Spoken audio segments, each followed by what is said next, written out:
Mega bag alert, mega bag alert, mega bag alert, folks. That's right. Josh Metellus, Courtland Sutton, Bernhard Raimann, Rashawn Slater, and Jake Ferguson all get paid. Shemar Stewart ends his holdout. Christian Wilkins gets released. Minkah Fitzpatrick finally speaks. And gut check time, AFC and NFC East edition. All right, so guess what? All of this and more on the 87th episode of the Football Junkies podcast. All right, I am your host with the most. I'm your chief bagrodamus. That's right, chief head of the table. Anything and everything related to the bag, rumors to the bag, and more. I'm your GM who currently is not on the team right now. But guess what? Don't you worry about it. All right, don't you worry about it, because guess what? I am all these things and more. But most importantly, the most important thing that you must remember is I am your host, Kale. You already know how these things are about to go. This is going to be a loaded episode full of truth bombs, hot takes, and everything in between. So guess what? On three, 1, 2, 3, let's lock in.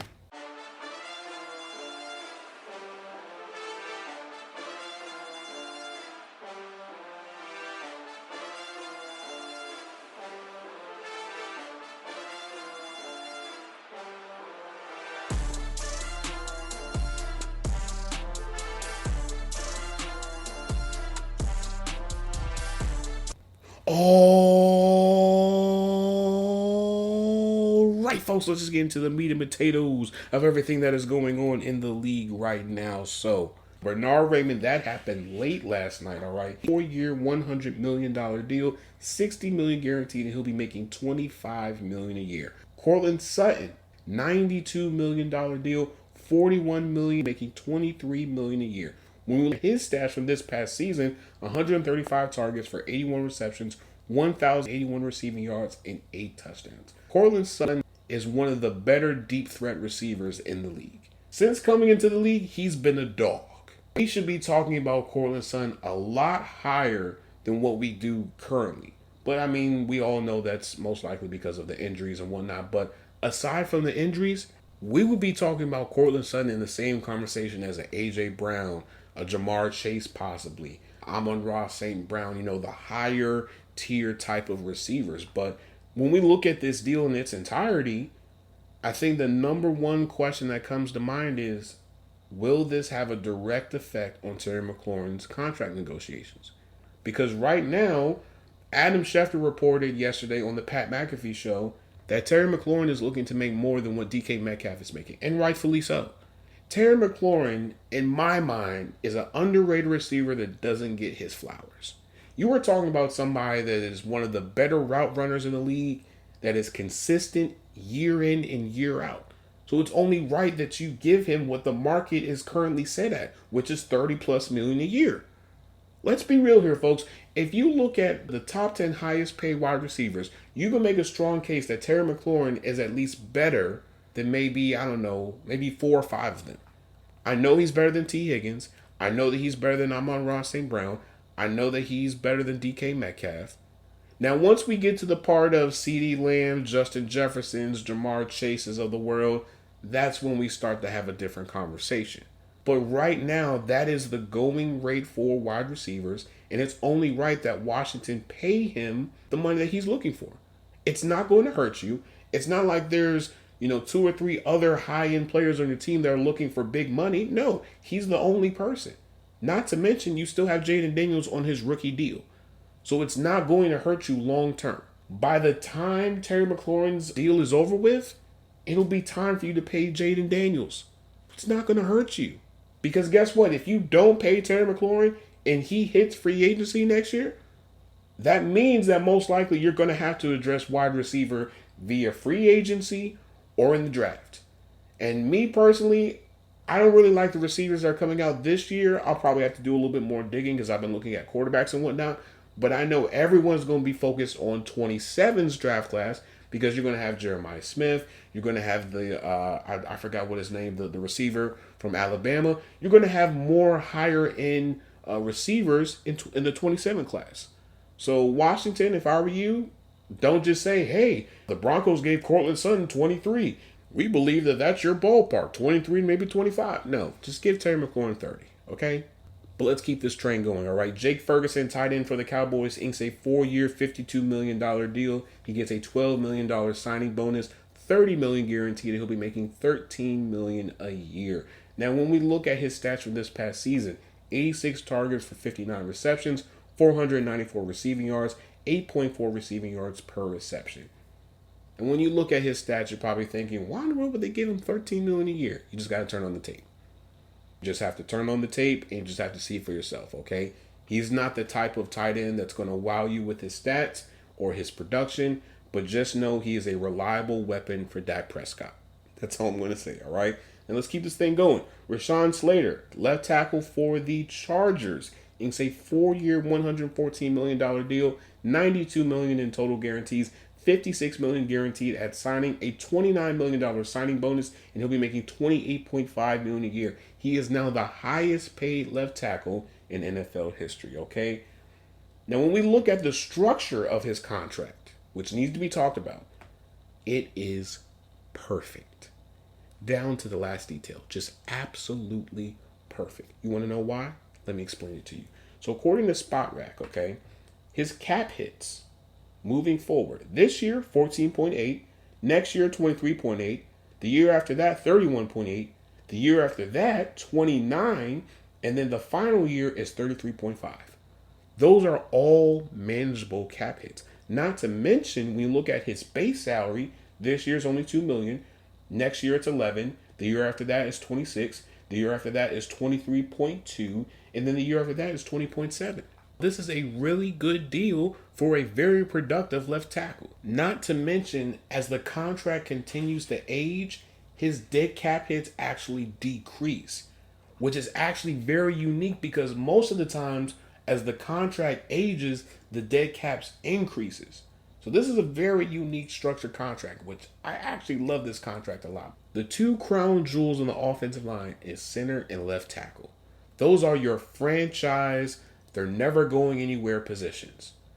Guard, right tackle, you can interchange them. Okay, you can get somebody in free agency or in the draft or trade or however, okay? But left tackle and center, those are the two positions of the offensive line that you have to draft. Now, left tackle, you probably want to draft a little bit higher than your center. We've seen centers that, who are drafted in the second and third round become, franchise caliber centers, whereas left tackles, not so much, okay? Great left tackles are being drafted in the first round.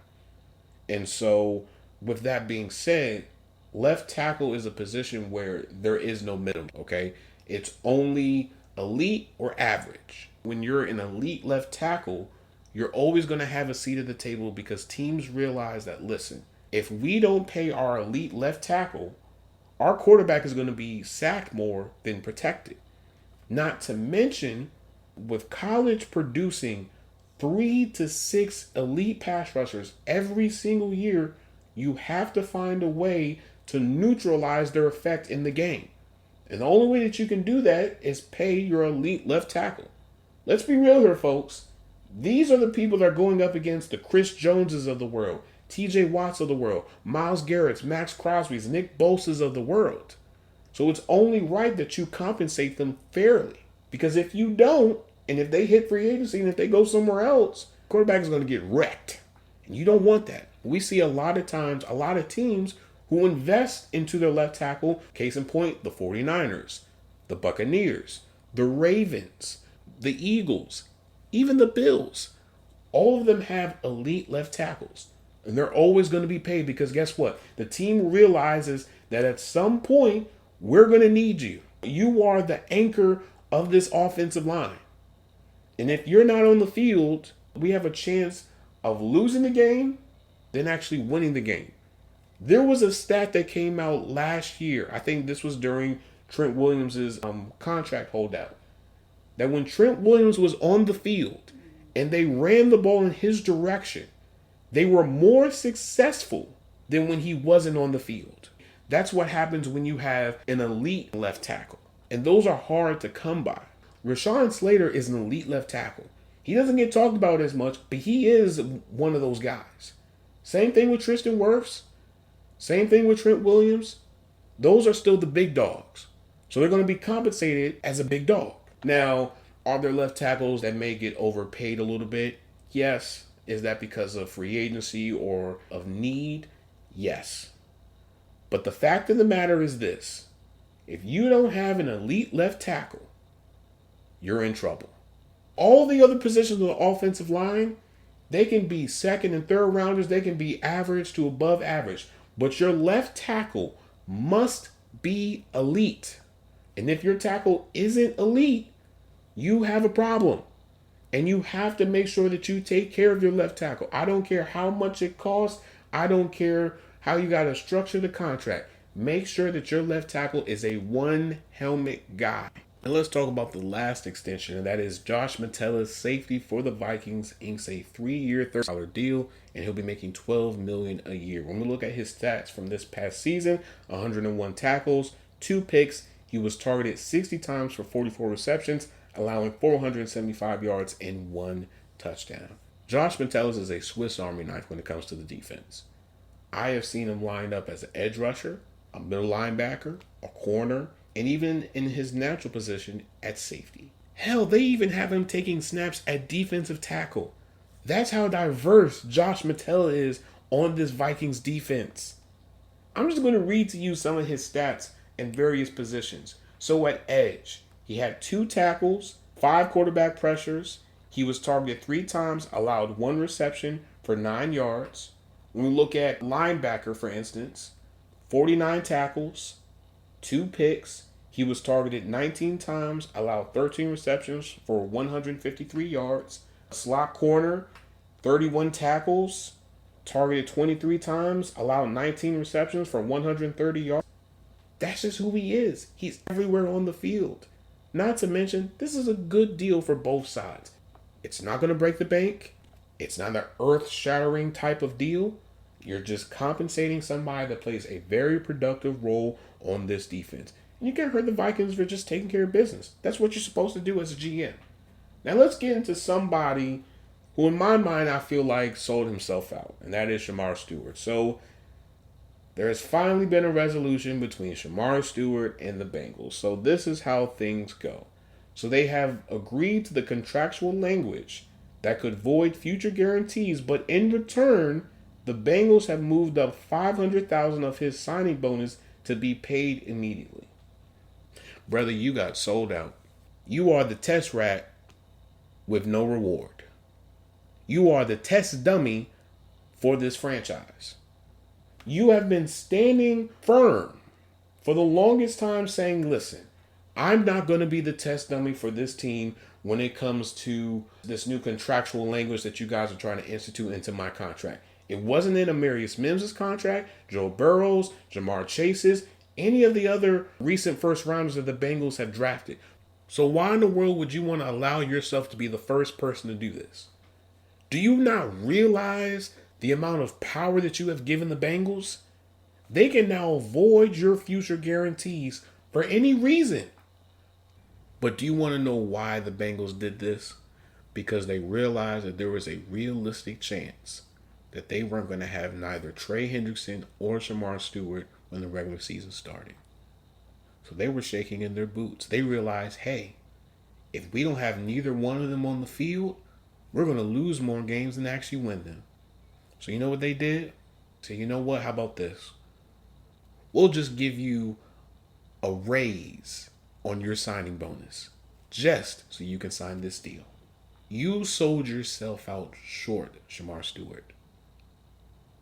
They didn't even fully guarantee your contract. If they fully guaranteed your contract, okay, maybe you could give in to some of the contractual language.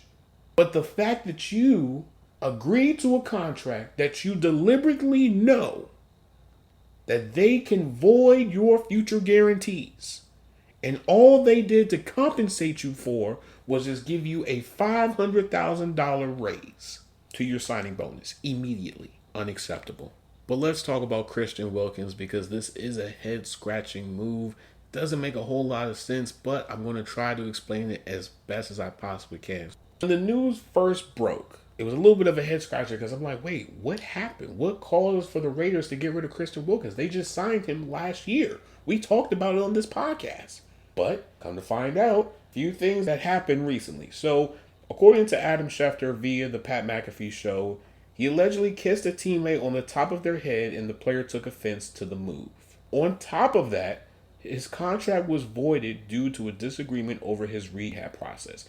So the team had been asking him to have surgery multiple times, but Christian Wilkins never had the surgery and they became increasingly frustrated. He has filed a grievance with the NFLPA because of this matter. Just to, refresh everyone's memory, he signed a 4-year, $110 million deal last year. So here's the thing, okay? I want to hear exactly his side of the story because I'm just hearing from the organization. And a lot of times, fans will side with the organization instead of the player. There's two sides to every story. Was there risk if Christian Wilkins had this surgery? What exactly made him not want to take the surgery? That's my question. And then question number 2 is there a direct correlation to a recent video that's come out that shows Christian Wilkins breakdancing in the Raiders' weight room? Does that have a connection to this situation as well? Because I know there was a few pictures prior to this situation happening that Christian Wilkins is still in the boot. But then when I saw the video of him breakdancing in the weight room, he didn't have on no boot. He didn't have on anything that shows like, hey, I'm still hurt. So what exactly happened? I have a lot of questions to this situation, and most likely we won't get those answers anytime soon. Hopefully we do get those answers because I really want to know and I really want clarification on this because right now it's making it seem like Christian Wilkins was just this I don't want to have surgery, I don't want to do this type of player, when for all intents and purposes, the surgery they probably wanted him to do probably had substantial risks that come with it. But hopefully we will hear from Christian Wilkins' side of the story so we can have a better understanding of exactly what happened. But let's talk about Minkah Fitzpatrick, okay? So he has finally talked to the media, and this is what he had to say, and I quote, these are his words. This is not what I said. This is his words, okay? So, and I quote, I know I haven't addressed the media or posted. 1, I'm not a big social media guy. You ain't going to see me on there.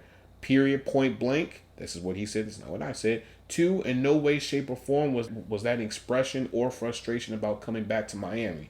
3, I want to thank the city of Pittsburgh and the fans of Pittsburgh. You guys treated me very well. I enjoyed my time there. I played with some great teammates. It was very unfortunate the way things ended, but it's a part of the business, and I'm extremely, extremely excited to be a Miami Dolphin. Again, my silence was not a reflection of how I felt about this team or organization. I've been here in the building for about a week now, and I'm extremely excited about this season. I think we have a very, very high ceiling. We have a lot of young, hungry, passionate guys combined with a lot of guys who play a lot of game and have a lot of accolades. This is an organization that I'm extremely excited to be a part of. And again, my silence had nothing to do with my feelings to the Dolphins organization. With that being said, I'm not going to take any questions about how the transaction went down. I'm not going to take any questions about Pittsburgh or previous coaches or anything like that. I would like to respectfully talk about this current situation, this team, my players, my coaches, and I would appreciate if you all respect those wishes. End quote. Before I get into my opinion, here's what the Dolphins did with his contract, okay? So the Dolphins restructured his contract by moving up $2 million this year. So Minkah is now due $17.5 million this year, $15.6 million next year. But here's the thing. He still has no guaranteed money long term. But by making this move, this created $11 million in cap space for the Dolphins. This is what I said on X. If you guys haven't followed me on there, GMKaile, all right, GMKaile. I would advise for you guys to follow me on there because I have a lot of hot takes and truth bombs, and I have a lot of disagreements with a lot of Steelers fans, especially with the whole Minkah Fitzpatrick situation. I personally feel like Minkah Fitzpatrick is the scapegoat for the Steelers' inability to change, and let me explain why. We saw the last 2 years that this defense has failed to meet expectations when it's the latter part of the season. The first part of the season, they're coming out guns blazing. They're doing their thing, creating pressures, getting sacks, interceptions, whole 9 yards. But after Thanksgiving, this defense is like flour hitting water. It just disintegrates. And a lot of that has to do with coaching. A lot of that has to do with the players that were on the field. And so Minkah Fitzpatrick is being slotted as the scapegoat. See, here's the thing. Last season showed specifically that there needs to be a substantial coaching change when it comes to the defense. The same structured defense that has been in place for the Steelers, it needs to be upgraded.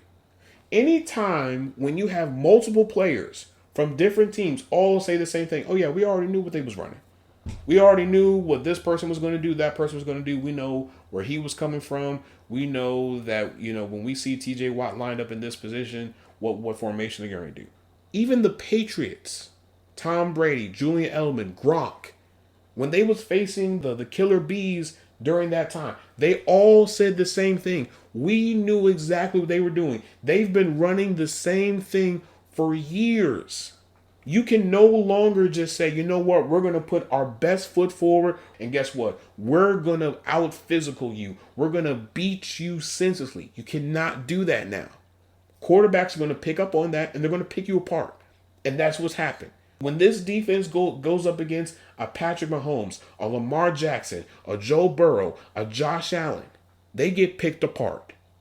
Why would you move off of Minkah Fitzpatrick when Minkah Fitzpatrick didn't signal anything that he wanted to leave the Steelers? You can still see that he is still trying to process this entire move. Because in his mind, he was thinking, oh, I'm still going to be with the Steelers this season. He was preparing himself to put on the black and gold. But instead, he's now going to be put in a situation, which we're going to be talking about once we get to gut check time, once we get to the Dolphins, where this season, it looks like a lot of people are going to be moved by the trade deadline. It's not fun at all. I was just in a situation where the team had just waited 3 months for a 42-year-old to finally make his decision.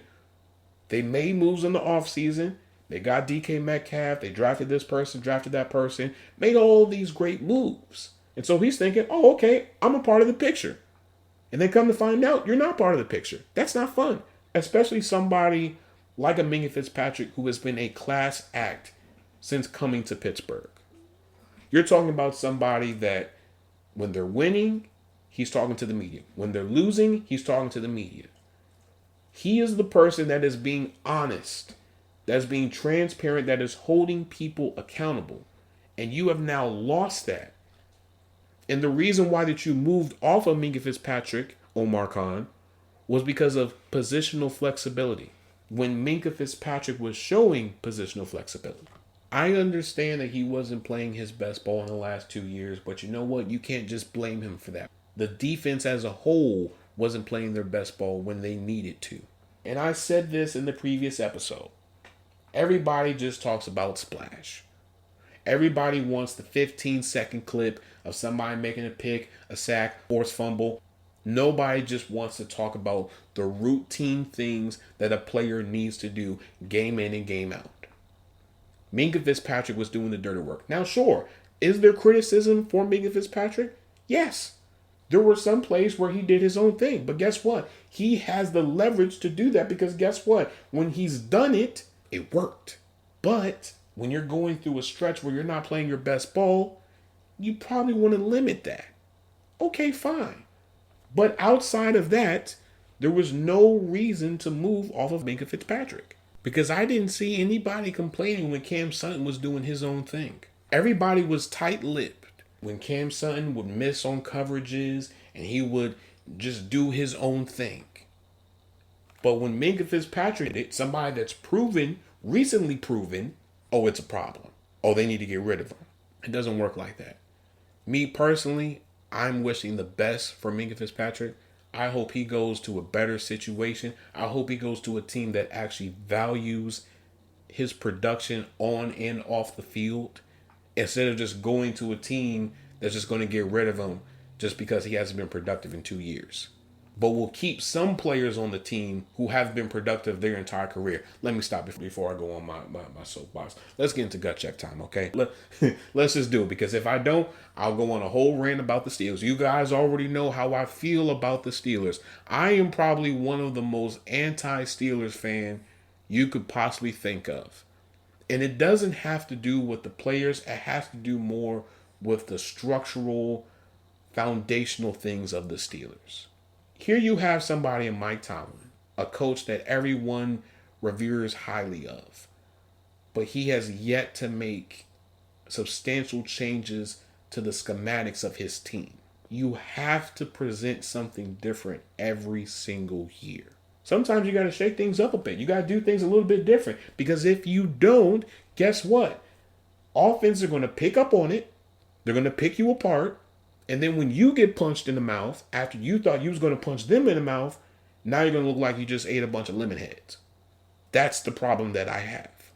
And granted, in training camp, they're doing they're doing different things. They're lining up Jalen Ramsey in different spots. Same thing with T.J. Watt and Alex Highsmith. Okay, fine. But guess what? When the rubber meets the road, when the regular season starts, I want to see a different product. I do not want to continue to see the same thing over and over and over again. There is no reason why this defense shouldn't be top 5 throughout the entire season. Not just in the first half of the season. No, this defense should be dominant the entire season. But it isn't. It'll beat up the Chargers or the Jaguars or the Panthers or teams that that they're going to put up a fight, but not that much of a fight. But when they go up against the big dogs, when they go up against the Lions, the Bills, the Ravens, the Chiefs, the Eagles, the 49ers, they fold. They fold like a lawn chair.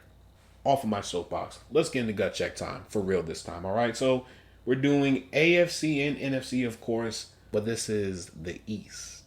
All right, my favorite of favorite divisions. Okay, if you know, you know. Now let's start with the Patriots. All right, so positional battles to watch out for: wide receiver, running back, interior offensive line, nickel corner, linebacker, and right tackle. Okay, so players look out for: Cole Strange, Garrett Bradbury, Micah Winnu, Kayshon Boutte, Kendrick Bourne, Javon Baker, Ramondre Stevenson, Antonio Gibson, Morgan Moses, Anthony Jennings, and Clavion Chaseon. All right. Now, the storyline for the Patriots is, what is the floor and ceiling of this team this year? Granted, they've had a lot of changeover in a small amount of time. Gerard Mayo is gone. Mike Vrabel is in. Josh McDaniels is back with the team. They've made upgrades on the defense as well as the offense. So I want to see exactly where the floor and ceiling is. Because right now, with the amount of talent that they've acquired in this offseason, I would say their floor is probably 7 to 8 wins, possibly making it into the wild card. But I think their ceiling is maybe a 10 to 12 win team, possibly make it to the second round of playoffs. Especially when you look at the defense alone, they've made a lot of upgrades on that defense. I mean, they've added Harold Landry, Milton Williams, Carlton Davis, Robert Spillane. So I think this is a really good team. Do I think this team is going to make a major leap? I don't know. But one thing is for sure, though, Mike Vrabel coaches his teams fairly well, especially his defenses. So let's start with Cole Strange. I'm not saying he's on the hot seat, not saying he's a cutter or trade candidate, but I want to see if there's another level in his game. We all know that this offensive line didn't play their best last year.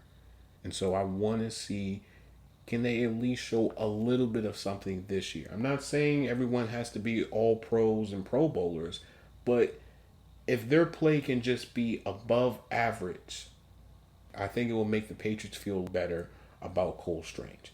It's the same thing with Garrett Bradbury. Granted, they got him in free agency, but still, you're not excluded from this because you can be easily moved. It is no problem. We have seen multiple players who signed these really nice contracts in free agency with teams get moved off the next year or the year before next. It happens, all right? Michael Winnu, I know they've moved him a lot. They've tried him at right tackle. They tried him at guard. Me personally, I just want to see him be successful somewhere. I don't care if it's right guard. I don't care if it's right tackle. Just let him stay in one position where he feels he's the most comfortable and you see that he's the most consistent and progressive. Don't just continue to just move him here, there, everywhere, okay? It's not always good for offensive linemen. Now, some offensive linemen, they can do it, but it's very rare for that, all right? Kayshon Boutte, Kendrick Bourne, Javon Baker, I'm going to group you all in at the same time because I feel like as a whole, this wide receiver room has a lot to prove. Now, I know there's a lot of people that are saying, well, Keyshawn Boutte might get moved. Kendrick Bourne might get moved. Javon Baker might get moved. If I'm the Patriots, I wouldn't move off any of these receivers, and here's why. If Stephon Diggs goes down, who in that receiver room right now can you rely on? Granted, they did sign Mac Hollins, but Mac Hollins is a 2. He's not a 1. So I want to see, can Keyshawn Boutte, can he step up? Can Kendrick Bourne step up? Can Javon Baker step up? I've even seen people say, the Patriots should move off of Javon Baker, and I'm trying to figure out why. You have to give everybody that was on this team last year grace. Because let's be real here. Last year's offense was not progressive in any way. So you have to give a little bit of leniency to everybody on that offense. Now, am I saying you have to just absolve them of any criticism? No. But you can't just say, oh, we're just going to move off you just because we haven't seen anything so far. No, you got to give them a chance. You have to give them a legitimate chance. Now, Kendrick Bourne, if you want to move off of him, wouldn't be surprised. Javon Baker, I was very high on when he was coming out. I still believe in him. I still feel like there's a lot of upside to his game, but only time will tell. Ramondre Stevenson, you got something to prove, brother. They put you in the doghouse last year. So I want to see, can you get yourself in a better place with the team moving forward? Because Antonio Gibson could possibly take your job. Even Antonio Gibson is a player to watch out for, because I feel like him and Ramondre Stevenson will be competing to see who will be running back 1. I don't think that spot is solidified like how people say it is. Morgan Moses, I have a lot to say about Morgan Moses. I wouldn't have given Morgan Moses that type of money that the Patriots gave him, but that's another story for another day. Yes, he's a veteran presence. Yes, he has a lot of experience. Is that a Band-Aid over a bullet wound? Is that a placeholder for next year? What exactly was this move when you guys acquired Morgan Moses? Because I know, just based off of the things that I've heard, and this isn't coming from sources or anything, this is coming from just listening to, various Patriots podcasts and whatnot, K'Lavon Chaisson has been beating him. Just saying. Now, granted, you know what you're getting with Morgan Moses. You know, at best, he's possibly going to play maybe an above average to average right tackle. So I want everybody in the Patriots fan base to lower their expectations for Morgan Moses moving forward. Just saying. Anthony Jennings, you got some serious competition going up against K'Lavon Chaisson, because he's coming off of a 5-sack season with the Raiders. So I want to see, can you match his intensity? Because right now, in my mind, I feel like K'Lavon Chaisson may have an advantage over you right now. It's the same thing with Marcus Jones. Now, granted, you have a rookie in Craig Woodson, who I was somewhat high on, but not super high on. But I see the potential with Craig Woodson.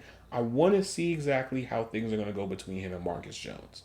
Because I feel like nickel is not necessarily open, but I could see it being a legitimate competition. Now, when we look at possible free agency additions, if they want to take that route, with running back, you have Jamal Williams, Gus Edwards, Jeff Wilson, Amir Abdullah, Chase Edmonds, Ernest Johnson, Jermichael Hasty, just to name a few. For tackle, if you want to bring in competition for both Morgan Moses and Will Campbell, you have George Fant, Andreas Pete, Isaiah Wynn, Chris Hubbard, just to name a few. Guard, if you want to take that route, you have Brandon Sheriff, Shaq Mason, Will Hernandez, John Feliciano, Cody Whitehair, Dalton Reisner, Mark Glanowski.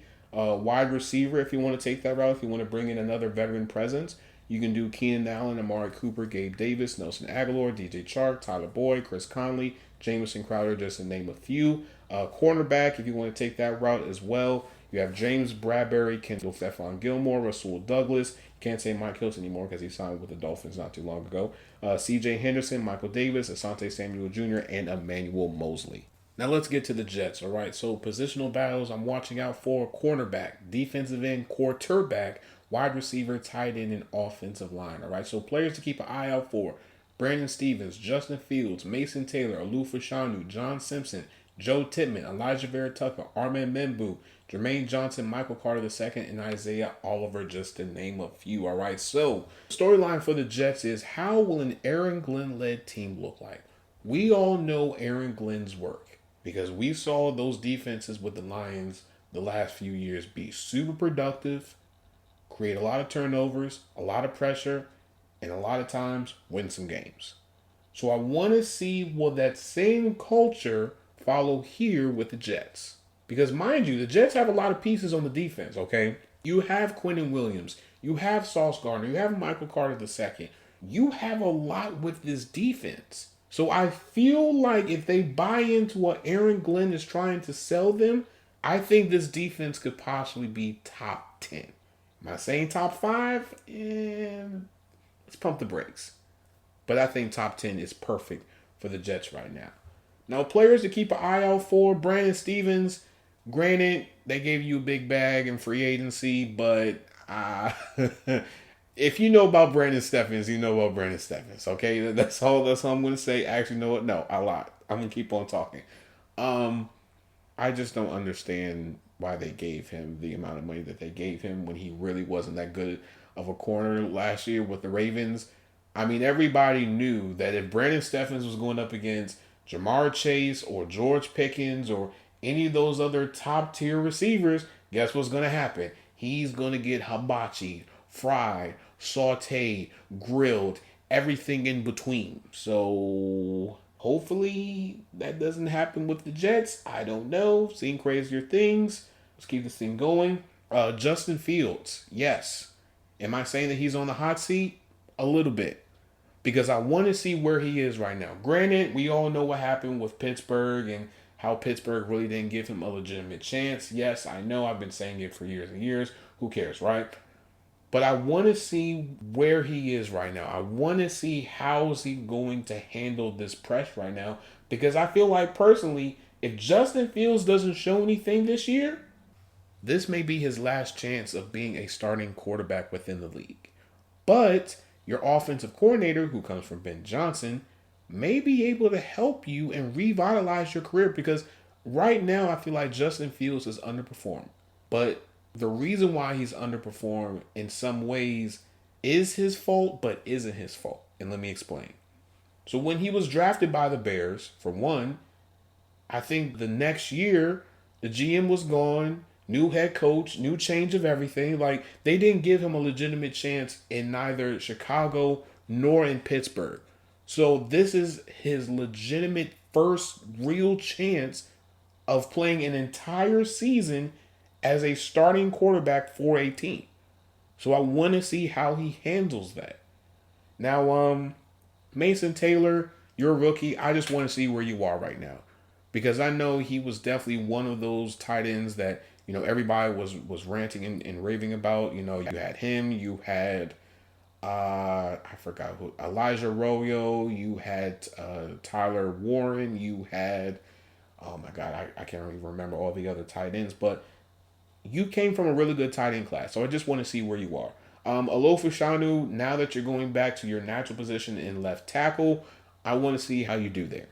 Because we all know last year he played at right tackle because Tyron Smith was at left tackle. So I just want to see where you are. John Simpson, Joe Tittman, I feel like your spot isn't solidified. I feel like personally there are some people in free agency right now that could definitely come in and be an upgrade where you guys are, respectfully.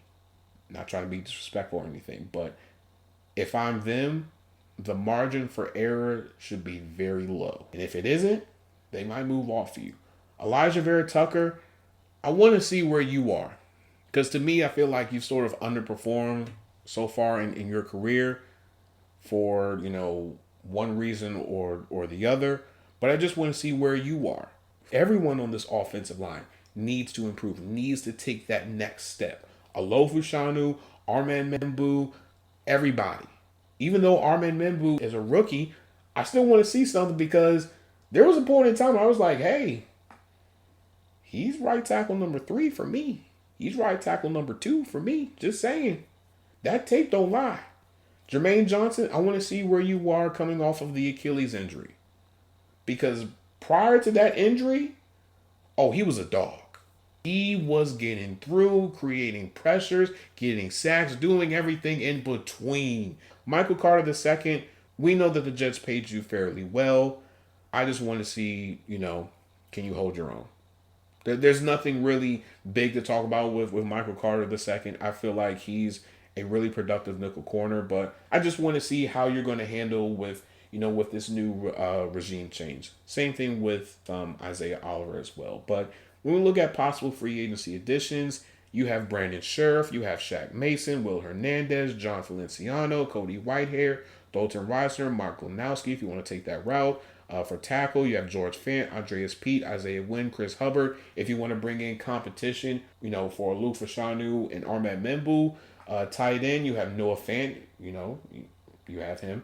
Gerald Everett, Mercedes Lewis, CJ Uzma, McCole Pruitt. Cornerback, James Bradbury, Kendall Fuller, Stephon Gilmore, Rasul Douglas, CJ Henderson, Michael Davis, Asante Samuel Jr., Emmanuel Mosley. Wide receiver, you have Keenan Allen, Amari Cooper, Gabe Davis, Nelson Aguilar, DJ Chark, Tyler Boyd, Chris Conley, and Jamison Crowder.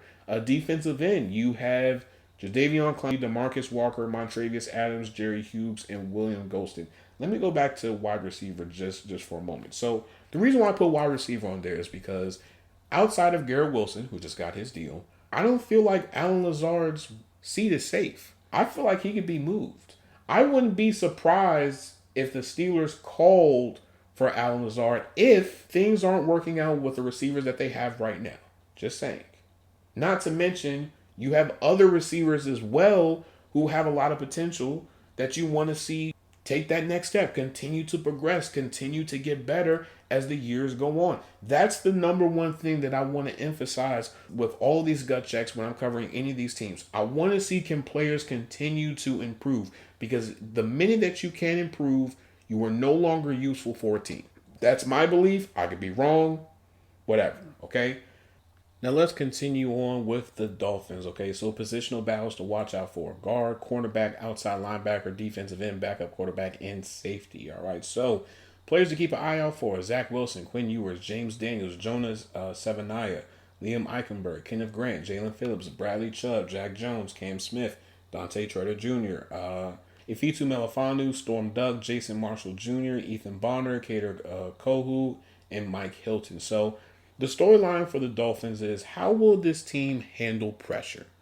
I want to go off of a tangent, and then we're going to get back into gut check time, okay? This is probably one of the most important years for the Dolphins right now. If the Dolphins don't have a winning record by Thanksgiving, Mike McDaniels might get fired. This team as a whole is under a microscope this year. No one is absolved from criticism. From Tua, Tyreek Hill, Jalen Waddle, David Archan, James Daniels, Jalen Phillips, Bradley Chubb, you name it, whoever. Everybody is under a microscope right now, because there is a good chance that Stephen Ross may clean house completely from the top down, from general manager, assistant general manager, to players, head coaches, whomever. Everybody might be on the chopping block depending on how this season goes. And it actually sucks, but at the same time, I'm not surprised, because you know why? This team was not built the right way. You cannot just consider yourself a playoff contender or a contender in its entirety when all you did is just pay for a whole bunch of people. Mind you, they paid for Teron Armstead. They made a move for Tyreek Hill. Then they paid him twice, even though the second time they didn't have to pay him. But they just did it because they didn't want him to just continue to hold out. You made a move for Bradley Chubb. You made a move for Jalen Ramsey. You've made all of these moves, and you have nothing to show for it. You haven't even won a playoff game.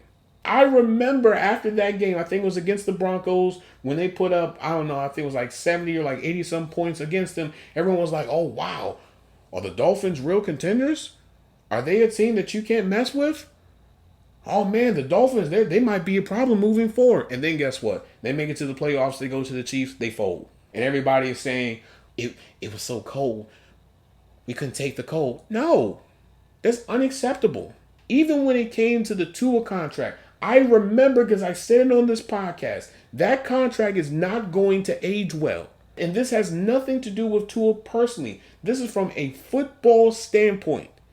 You paid him like he is a top 5, top 10 quarterback, and he's not. At best, he's a top 15 to top 20 quarterback. And on top of that, he is one concussion away from having to medically retire from the NFL. So you've made all of these exuberant moves and you have nothing to show for it. You just shipped off your best corner in Jalen Ramsey. You just shipped off one of your major weapons in Jonnu Smith. What else do you have to show? This is exactly why teams like the Eagles, the Ravens, the Bills, the 49ers, maybe even the Vikings, if you want to put in there, if you want to have a conversation about them, there's a reason why those teams have continued to be considered Super Bowl contenders this long. Because you know why? They've done one of the most important things that you must do. And every GM from the past will say it. You have to build this team through the draft. If you don't build a team through the draft, you're never going to make anywhere. Now, granted, there are some positions that you could possibly address in free agency and the trade. That's perfectly fine. But you can't just throw a whole bunch of money to this person, that person, that person, this person, and think that's going to get you closer to the goal. It's not. It actually pushed you away farther. The expectations were applied to you higher than what expected. And it sucks. Because Mike McDaniels is trying his persona. He's trying to go from being this really nice, understanding person to someone that's a little bit more stern. And people just aren't taking it. Why? I don't know. But right now, if I'm the Dolphins, if I'm anybody in that front office, if I'm anybody on that coaching staff, you better perform your job like it is your last chance. Because if you don't, you're gone. Now, some people, they'll be able to get other jobs. But there are some you may not be able to. This may be the big stain on your career that might have people thinking twice, maybe 3 times about giving you an elevated position. But that's not what people are talking about right now. And that's the problem that I have when it comes to the bigger media type of coverage. Sure, you're going to talk about the teams that everybody is talking about, but you're not going to talk about the teams that are in peril. Case in point, the Dolphins. But let's get back to gut check time. This team has a lot of pressure on them. And it's a lot of internal as well as external pressure. So the question is, how are they going to handle this? Because everybody is already talking about next year. Everybody is already talking about possible head coaches that could come in here and change things. Prove them wrong. Prove them that, listen, what we have right here is sufficient enough for us to be successful. That's what you have to do if you're anybody for the Dolphins right now. Now, players to keep an eye out for: Zach Wilson and Quinn Ewers. I want to see exactly who's going to be quarterback number 2 and quarterback number 3. Right now, from what I've heard and from various clips and whatnot, Quinn Ewers has been balling. Quinn Ewers has been doing it. Now, am I saying Quinn Ewers should have been a first-round pick? No. Because I remember leading up to that draft, I know it was just one day I was just looking at quarterback prospects and I saw him. And when I scrolled down to look at the scout notes, somebody said Mahomes-esque. I immediately closed the tab. What are we doing? But enough with the tangents, all right? James Daniels, Jonah Sevaniah, Liam Eichenberg, all of you guys are being grouped in because I want to see how the interior offensive line is going to look like. Now, granted, James Daniels is still recovering from the Achilles injury they suffered with Pittsburgh, but I do believe once he comes in, I think he's going to bring a little bit of stability to the offensive line. Now, Jonah Sevaniah, you're a rookie.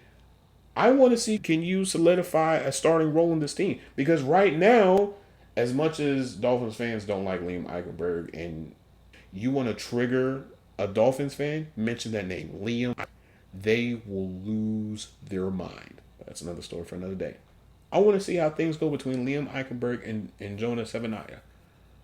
I want to see how things go between Kenneth Grant, Jalen Phillips, and Bradley Chubb. Because right now, that defensive line could be pretty good. You're going to have Zach Sealer, Kenneth Grant, Jalen Phillips, Bradley Chubb, Chop Robinson.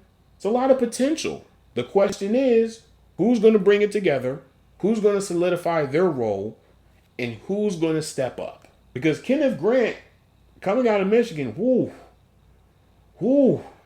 if we get a quarterback, I would say, hey, get Kenneth Grant. But, that's another story for another day. Jalen Phillips, I understand that he's coming off of injury. So I want to see, has he, for one, fully recovered from the injury? And 2, is he still the same player prior to the injury? Bradley Chubb, I really don't know what to say about Bradley Chubb. So many negative things that you can say about his performance, but I would rather not to harbor on the negativity. But I will say this. If you're Bradley Chubb, you have something to play for this year. Granted, they gave you the contract. You're supposed to be in a better situation now than what you were with the Broncos. You're supposed to be one of the leaders of that pass rush. It's time for you to step up. It's time for you to show why you're one of those guys. Am I saying you got to have a double-digit sack season, be an all-pro or Pro Bowl or whatnot? No, I'm not saying that. But if you get between 5 to 8 sacks, I would say that's a pretty good season. Maybe add in a forced fumble here or there. Just saying. But let's keep this thing going. Jack Jones, they just signed him. I want to see where you are mentally. Because I know the potential. I've seen the playmaking ability. But I want to know where you are mentally. Because this may be your last chance of playing in the National Football League. Cam Smith, I don't want to put high expectations on him. But I want to see, can you solidify yourself within this room? Because with the cornerback room, sure, they've added Jack Jones, they've added Mike Hilton, they've added, I forgot who the other cornerback is in the last few days. But if you're one of the younger guys, you want to show something. Even if you don't get a starting job on this team, putting up good tape for 31 other teams might work. There might be somebody on another team that might look at your tape and say, you know what? We need that. But you got to show it. You have to consistently build wins. Every single practice. You got to keep winning. You got to keep on getting better. That's the only way you can solidify yourself in the National Football League. Dante Treader Jr. Ifitu Melifanu is hurt right now. So if I'm Dante Treader, I got to do whatever I need to do to solidify myself because outside of Minkah Fitzpatrick, that other safety spot is open. Bright neon sign and everything. It's open. So who's going to take that role? Storm Duck, Jason Marshall Jr., Ethan Honor-Cater, Kohu, I think he just got hurt not too long ago. Mike Hilton, that's a competition in itself. Because technically speaking, Mike Hilton could take that role. Because we all know what Mike Hilton can do. Now, granted, he's coming off of a down season, but I think he is still that guy.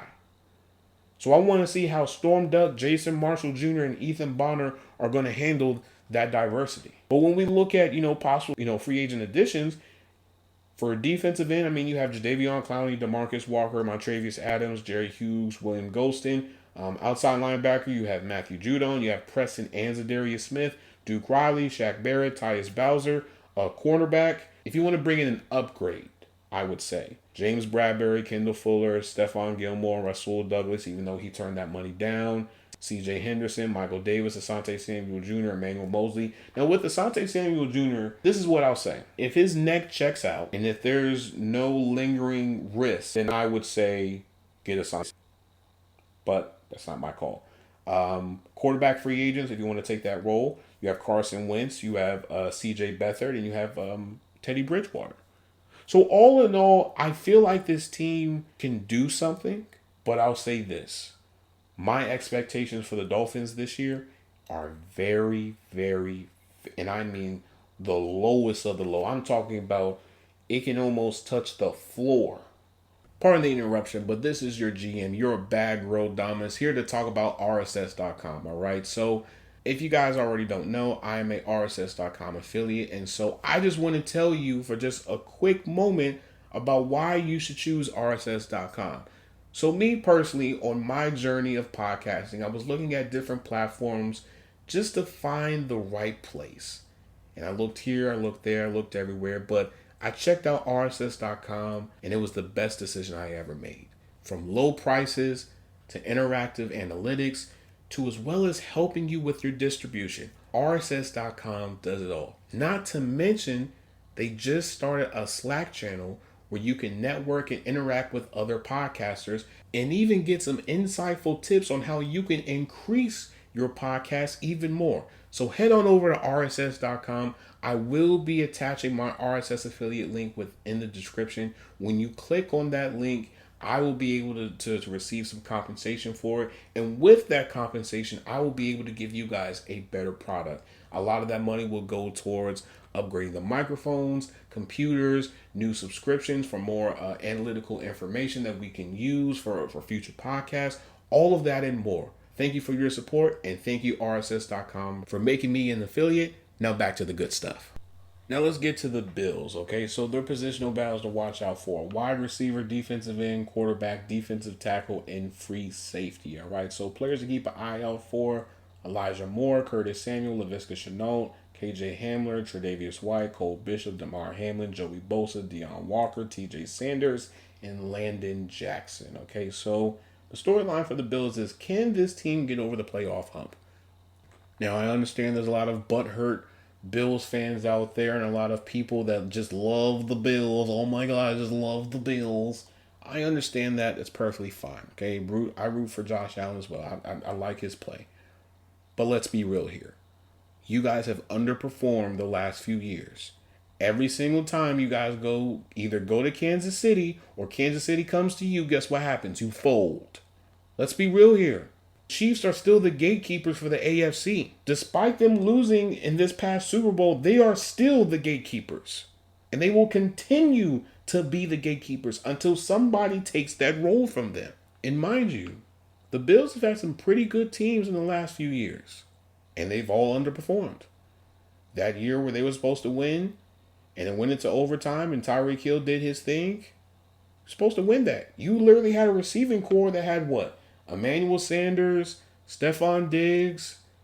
I forget who the other receivers were. I think Khalil Shakir was on that team. Then you had the defense, like you had Matt Milano, Tre'Davious White when he was still playing at an elite level.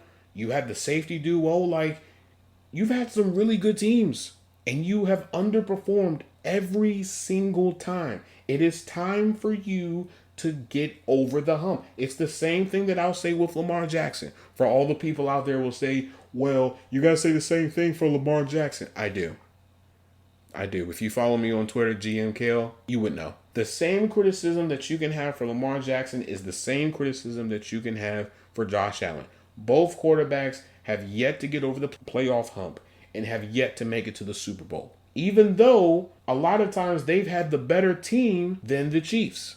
But let's get into these players, okay? So Elijah Moore, Curtis Samuel, Laviska Shenault Jr., and KJ Hamler. But I want to know who's going to solidify themselves on this team. Because Josh Allen is going to need as many reliable receivers as he possibly can. Because Elijah Moore, Curtis Samuel, Laviska Shenault Jr., and KJ Hamler all have the potential to do it. Tre'Davious White, I want to see where you are. Because this is one of the first off seasons in a long time where you're not recovering from a significant injury. I want to see, are you still Trey White? Because I still believe in Trey White. I just want to see where you are. Cole Bishop, Damar Hamlin, I want to see who's going to be the starting free safety. Although Damar Hamlin signed an extension, his role isn't solidified. Cole Bishop can still take it from him. So I want to see who's going to do it. Because I feel like both of them are really productive free safeties. Just saying. Iron sharpens iron. Joey Bosa, Deion Walker, TJ Sanders, Landon Jackson, it's a free-for-all. Anybody's. Joey Bosa, your role is not solidified. We all know your injury problems. It's time for you to show up, brother. I'm that I have with Joey Bosa. If he just showed me just a little bit of consistency, if he can just get over the hump with these injuries, I feel like there's another level with Joey Bosa's game. He just has to get over that injury hump. I just need one season where he's actually just completely healthy. Now for TJ Sanders, Landon Jackson, and Deion Walker, I want to see how you're going to be utilized on this defense. Are you guys going to be ends? Are you guys going to be in the middle? Where exactly are you going to line up? Because I think this is going to be a very formidable defensive line. You're going to have Gregory Rousseau, Deion Walker, TJ Sanders, Landon Jackson, Joey Bosa. That could be really good, but only time will tell. Now when we look at possible free agency additions, specifically for cornerback, you have James Bradbury, Kendall Fuller, Stephon Gilmore, Rasul Douglas, if you want to have that reunion, C.J. Henderson, Michael Davis, Asante Samuel Jr., Emmanuel Mosley. Wide receiver, you have Keenan Allen, Amari Cooper, Gabe Davis, reunion. Nelson Aguilar, DJ Chark, Tyler Boyd, Chris Conley, Jamison Crowder. Defensive end, free agents, You can do Jadeveon Clowney, DeMarcus Walker, Montravius Adams, Jerry Hughes, reunion, William Golston. Defensive tackle free agents, you have Christian Wilkins, Raekwon Davis, Austin Johnson, Linval Joseph, and Maurice Hurst.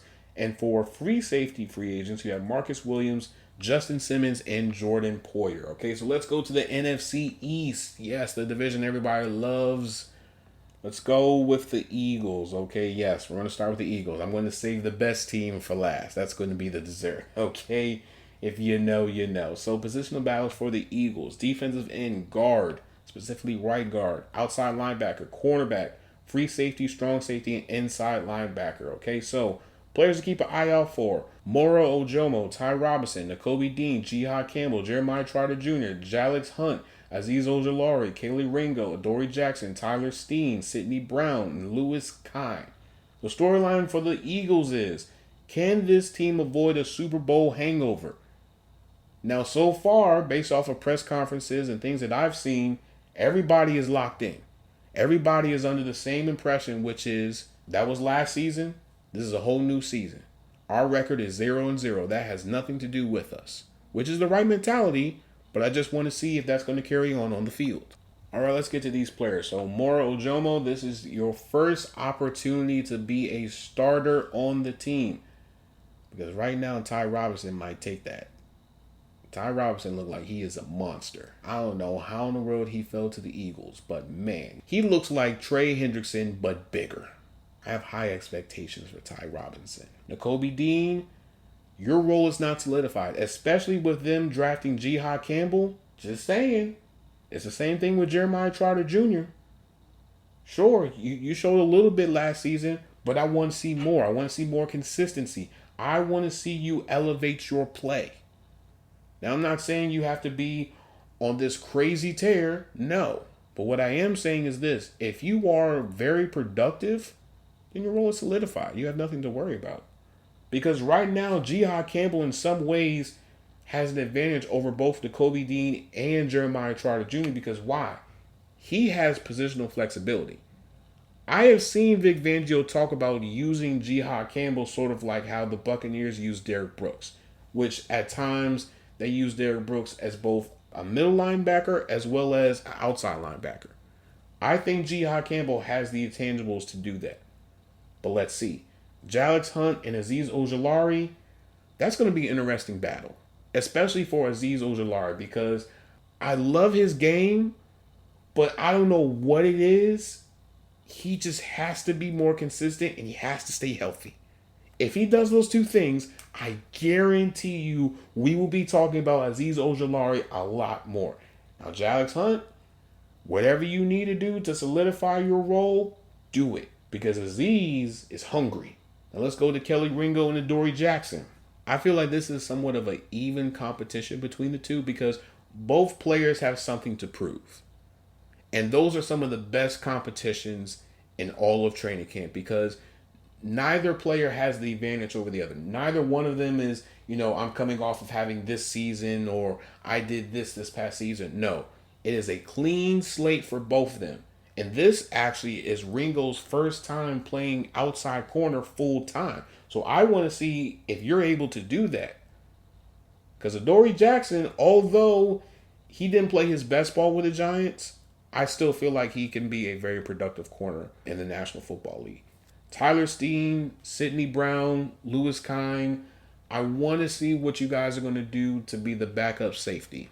Because right now, although I did like Lewis Kine when he was coming out of Georgia, Tyler Steen, Sidney Brown, your roles aren't safe either. It's open season for that backup safety role between those three. Who am I going to put my money on? Nobody. I just want to see them compete, make plays, be consistent, and solidify themselves. Take the role. Don't let it be given to you. You take it. Now, looking at possible free agency additions, especially with guard, you have Brandon Scherf, Shaq Mason, Willie Hernandez, John Feliciano, Cody Whitehair, Dalton Reisner, Mark Glanowski. Cornerback, if you want to take that route, you have James Bradbury, reunion, Kendall Fuller, Stephon Gilmore, Rasul Douglas, C.J. Henderson, Michael Davis, Asante Samuel Jr., Emmanuel Mosley, defensive line, if you want to take that route, Christian Wilkins, Raekwon Davis, DeMarcus Walker, Montravius Adams, Jerry Hughes, Linval Joseph, and Maurice Hurst. Safety, if you want to take that route, You have Marcus Williams, Justin Simmons, Jordan Whitehead, Quandre Diggs, just to name a few. Defensive end, you have Jadeveon Clowney, DeMarcus Walker, Montravius Adams, Jerry Hughes, William Golston, Inside linebacker free agents, you have Jawan Bentley, Josie Jewell, which I think he's still recovering from concussion symptoms, Eric Kendricks, and Devondre Campbell. So let's get to the Giants, okay? So positional battles to watch out for with them. Quarterback, running back, guard, defensive end, free safety, cornerback, and outside linebacker, okay? Players to keep an eye out for: Russell Wilson, Jameis Winston, Jackson Dart, Tyrone Tracy Jr., Devin Singletary, Cam Scatterbo, John Runyon, Evan Neal, Javon Holland, Abdul Carter, Brian Burns, Kayvon Thibodeau, Paulson Adebo, Deontay Banks, and Corey Black. The storyline, which is a double storyline for this team: can Russell Wilson improve this offense? And how will the Giants utilize Kayvon Thibodeau, Abdul Carter, Brian Burns, and Dexter Lawrence? Let's start with the offense first, then we'll go to the defense. So we all know how Russell Wilson played last season. He had his highs, he had his lows. His lows were very low, but his highs were somewhat promising. So I want to see exactly how is he going to work with Brian Daboll, because he's already named Russell Wilson the starting quarterback of this team. So I want to see if Russell Wilson can at least show the highs that he showed with Pittsburgh last year. I don't want to see the lows, because we've seen the lows. The lows are pretty bad, but I just want to see, can he tap into being who he was a little bit last year? I think if he does that, I think the Giants could possibly win 6 to maybe 8 games, I would say. Now, am I saying this team can make it to the playoffs? No, I'm not saying that. But I will say this: he could be a placeholder for maybe a year or two. That's just my opinions. I could be wrong. But when we look at the defensive side, the defense is very unique, and let me explain why.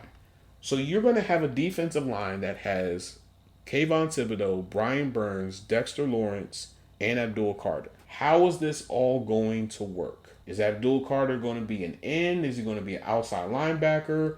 Is Burns going to be rotational? Is Kayvon Thibodeau going to be rotational? How is this core going to work together?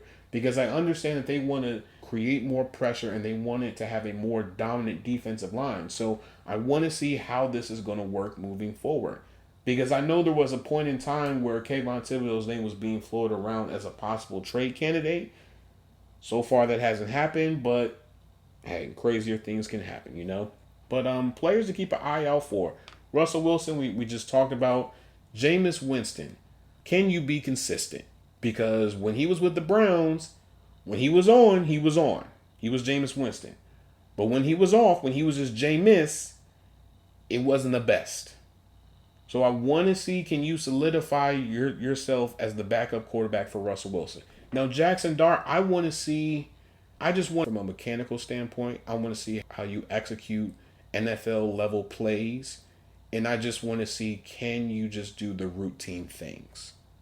Because Jackson Dart out of Ole Miss really wasn't high on, just looking at his intangibles and the mechanics and just everything that came with him personally. But I think being in this situation where you don't have to be the starter, where you can just sit down for a year, I think that's actually more beneficial to him than actually hurting him.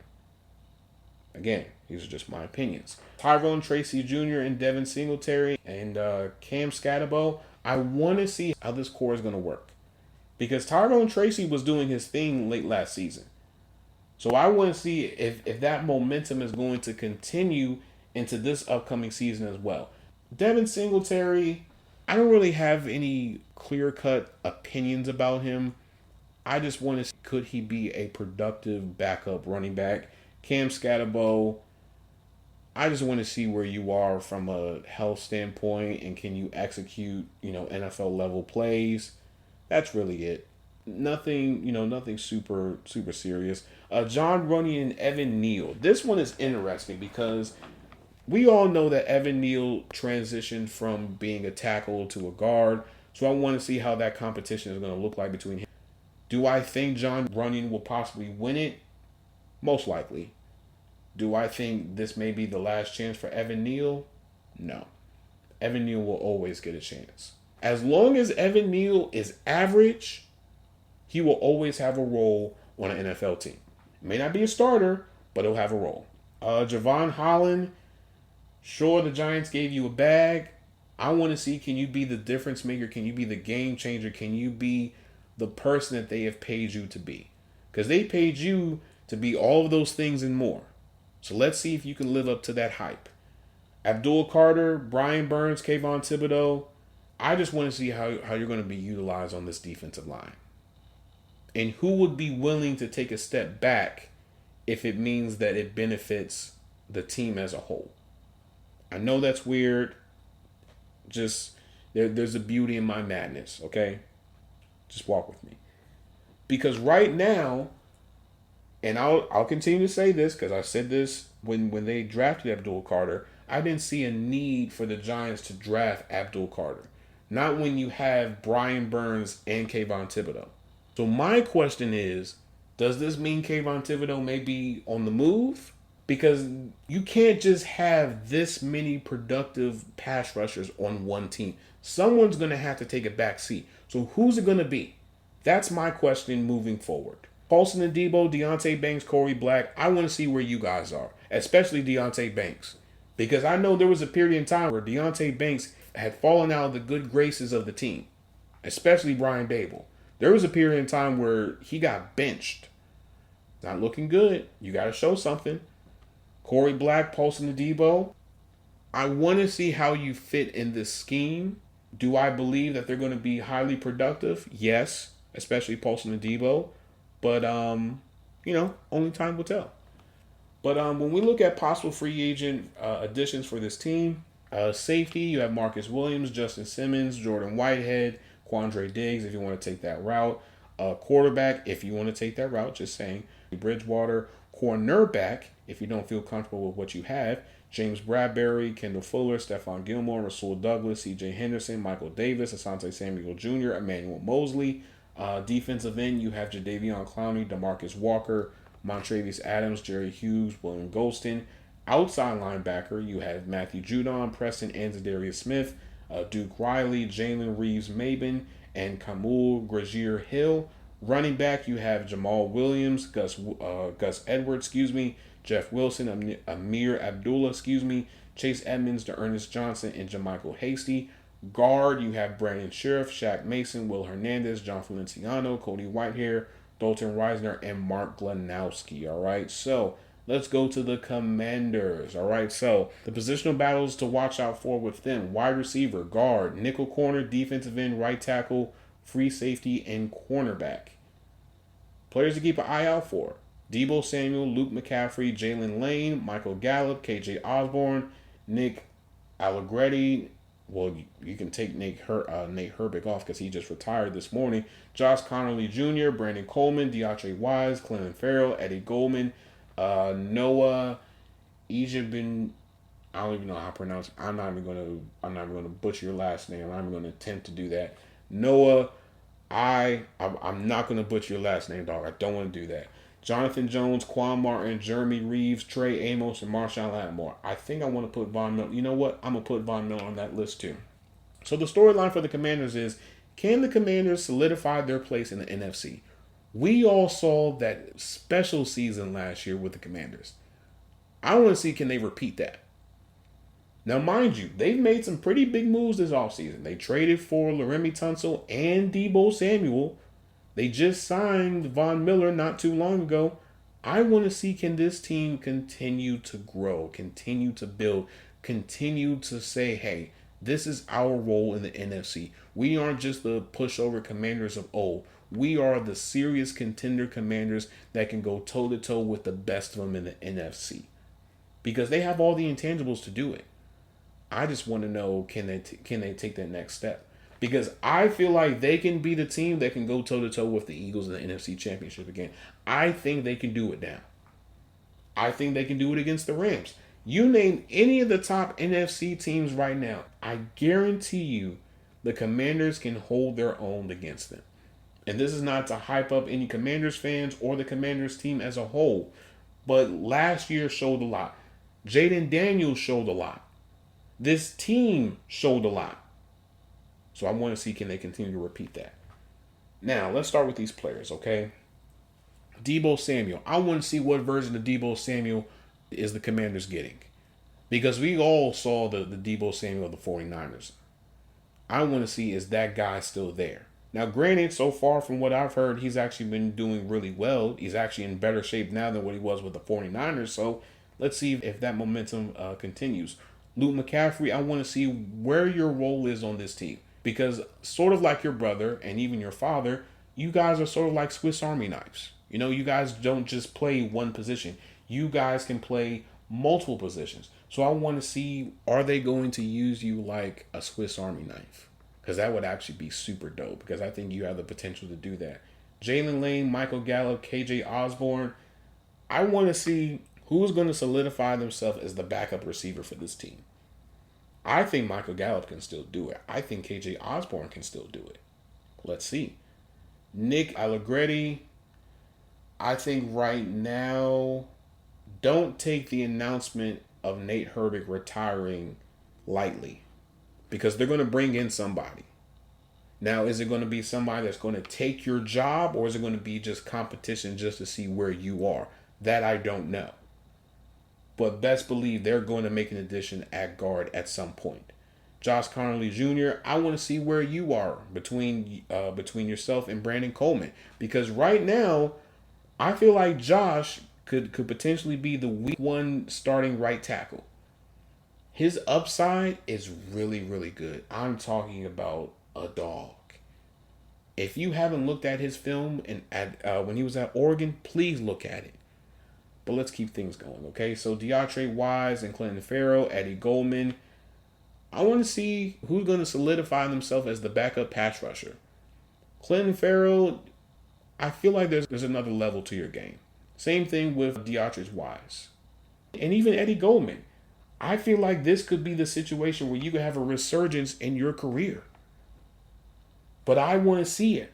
The one thing that really hurt the Commanders, especially towards the later part of the season, was the defensive line. Sure, you have Frankie Louvu who was creating pressure and contributing a lot, but he was just one person.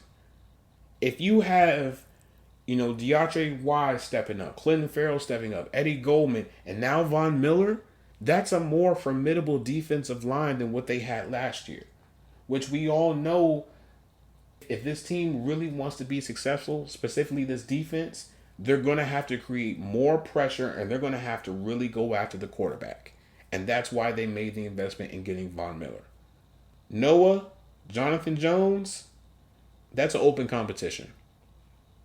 I think Jonathan Jones, to me, I feel like he might be a little bit washed. No disrespect to you, bro. I still sort of scratch my head on why they signed Jonathan Jones. But maybe it's competition. Maybe it's not. I don't know. But I feel like Jonathan Jones brings a lot of experience. And a lot of times with that experience, he may have the advantage over someone like Noah. But I feel like that's definitely going to be an interesting competition between the two. Quan Martin, Jeremy Reeves. I feel like Jeremy Reeves is going to win this. But it's something about Quan Martin that's just, it's just like, man, I know there's something there. I know there's something great there. You just got to continue to work on it. I know it is. Yes, I'm very high on the Commanders team. Don't judge me, okay? You know how I feel about my Steelers, okay? Now, Trey Amos and Marshawn Lattimore, although Trey Amos may not win against Marshawn Lattimore, I just want to see how they hold up against one another. Because this is the first full offseason of Marshawn Lattimore being with the Commanders. Because we all know they made that move. So I want to see, has Marshawn Lattimore fully recovered from his injury that was plaguing him last season? And I want to see if he's still the Marshawn Lattimore of old, all right? So possible free agency additions if they want to take that route. For corner, you have James Bradbury, Kendall Fuller, Stephon Gilmore, Rasul Douglas, C.J. Henderson, Michael Davis, Asante Samuel Jr., Emmanuel Mosley. Defensive end, you have Jadeveon Clowney, DeMarcus Walker, Montravius Adams, Jerry Hughes, William Golston, just to name a few. Wide receiver, if you wish to take that route, Keenan Allen, Amari Cooper, Gabe Davis, Nelson Aguilar, DJ Chark, Tyler Boyd, Chris Conley, and Jamison Crowder. Safety, you have Marcus Williams, Justin Simmons, Jordan Whitehead, Quandre Diggs.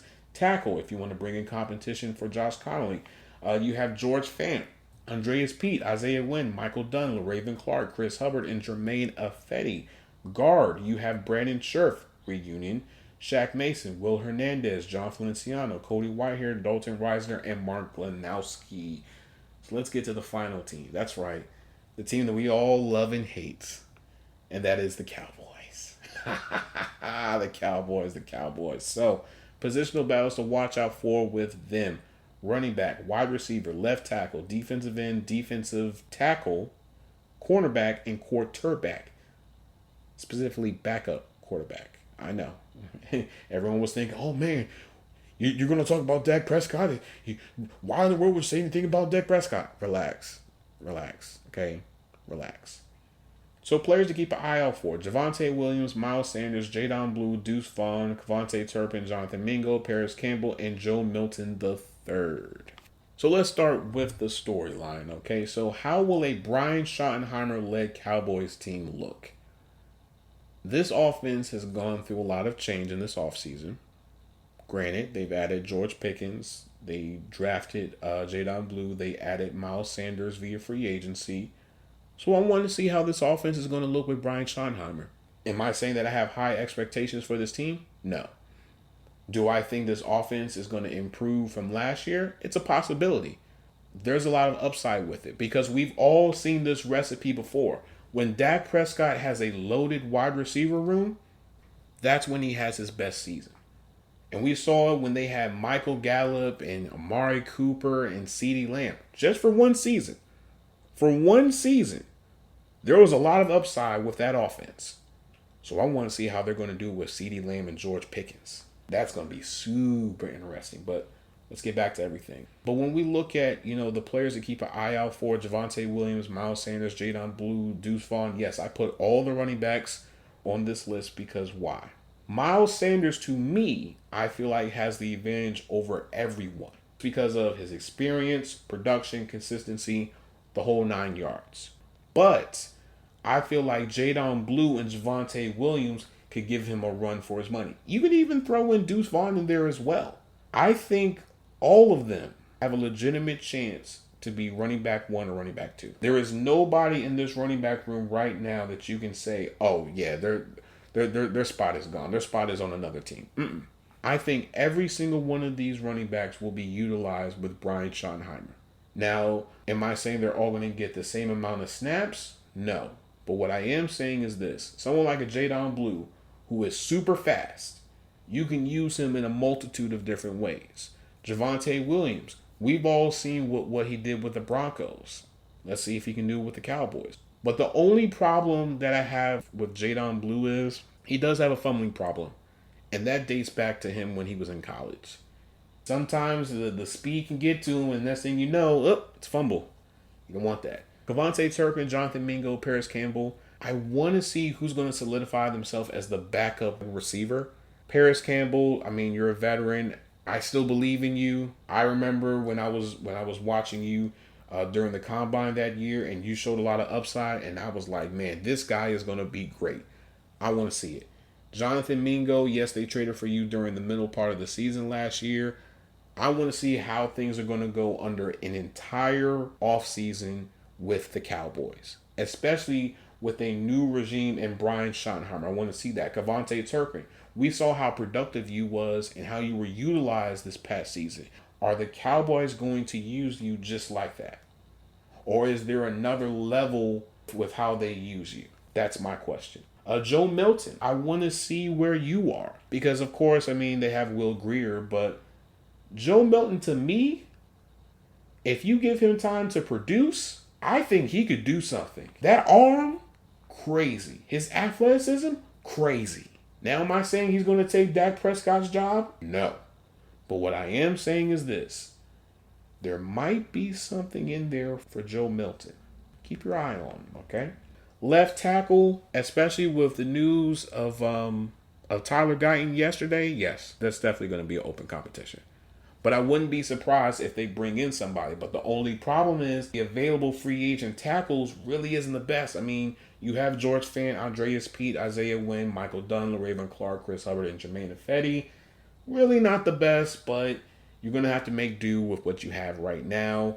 Defensive line as a whole, for defensive end and defensive tackle, someone's going to have to step up. Because I don't know how long this Micah Parsons conundrum is going to happen. But someone's going to have to step up. And Mozzie Smith, you're on the list. Mozzie Smith, you have not shown anything. And I remember when you were coming out of Michigan, you was a wrecking ball. You was a dog. Wherever the running back went, you was getting through. Hey, I'm right here. That's how explosive and that's how good Mozzie Smith was when he was coming out of Michigan. And so far, he has not shown anything with the Cowboys. I wouldn't be surprised if he's an early cut candidate right now. Just saying. Me personally, and this is just my personal opinion, I feel like the Cowboys could have made more investment into the defensive line in this past draft, because what they have right now, it's not efficient enough to me personally. But I can be wrong. And when we look at possible free agency additions, when it comes to corner, I mean, you have James Bradbury, you have Kendall Fuller, Stephon Gilmore, Rasul Douglas, C.J. Henderson, Michael Davis Jr., Emmanuel Mosley. Tackle, we just talked about. Wide receiver, if you want to take that route. Keenan Allen, Amari Cooper, reunion. Gabe Davis, Nelson Aguilar, DJ Chark, Tyler Boyd, Chris Conley, Jamison Crowder. Cornerback, if you want to take that route, Carson Wentz, C.J. Beathard, Teddy Bridgewater. Defensive end, you have Jadeveon Clowney, DeMarcus Walker, Montravius Adams, Jerry Hughes, William Golston. Running back, you can do Jamal Williams, Gus Edwards, Jeff Wilson, Amir Abdullah, Chase Edmonds, Ernest Johnson, JaMychal Hasty.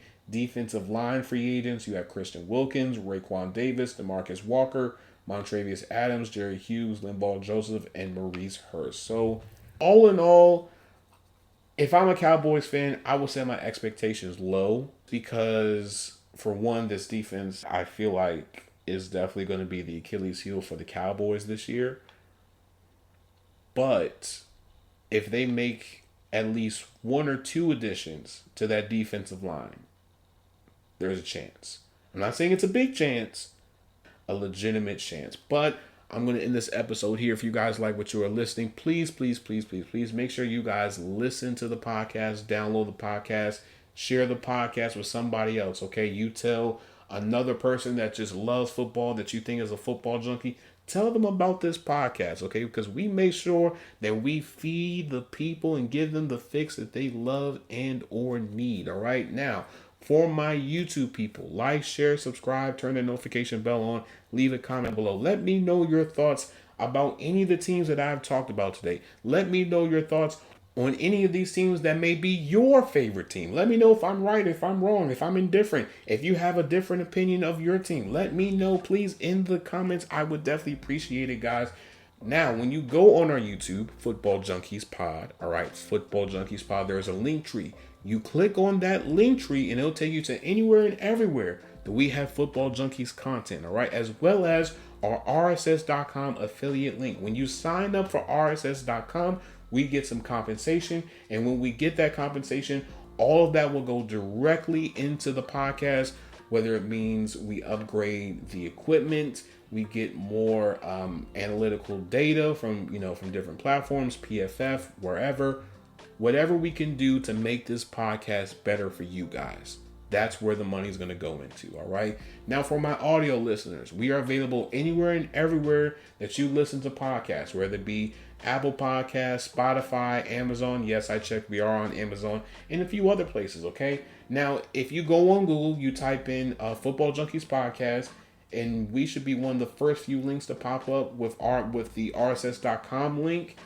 If you go there, other podcasting platforms that we're available on that you can listen to on there, okay? Now, for my TikTok people, Football Junkies Pod, all right? Football Junkies Pod. We just posted some clips today. More clips coming out soon. Stay tuned, all right? Now, for my Instagram people, Football_Junkies Pod, all right? Football_Junkies Pod. Junkies Pod is now what?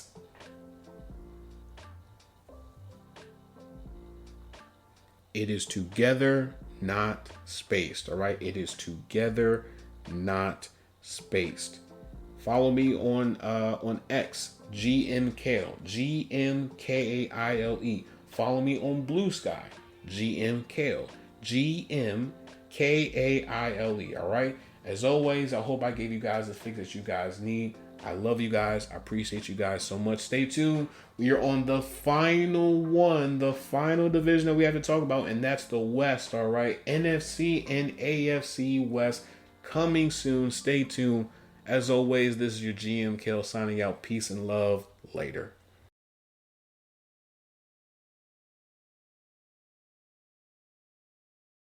And another thing, I just have to get this off my chest, okay? Because I'm seeing a narrative about a particular player, and that's about Aaron Rodgers, okay? I'm seeing a lot of people glaze over Aaron Rodgers. Oh, Aaron Rodgers just such an amazing person right now. He's just, oh man, he's just great. Every person that said, you don't know anything about Aaron Rodgers, you're wrong. Stop. The Steelers and Aaron Rodgers are in the honeymoon phase, okay? Anytime you get into a relationship with somebody, everything is fine for like that first month, maybe like first few weeks or whatever, and then you really start to see that other side. And sometimes that other side isn't good. So please, let's lower our expectations. Let's stop with the glazing over Aaron Rodgers. And let's just see how this season plays out. Because guess what? It's all fun and games when the record is 0-0. How will he respond when there's adversity? How will he respond when the team is going through a 2 or 3 game losing streak? How will he respond when he isn't playing his best ball, or the receivers aren't playing well, or the tight ends aren't playing well, or the offensive line isn't blocking well? How will he respond? Granted, I'm all for second and third chances for people, but what we cannot do is absolve him of the things that he did to the Jets this past season. Thank you for coming to my soapbox. Now I'm really done. Later.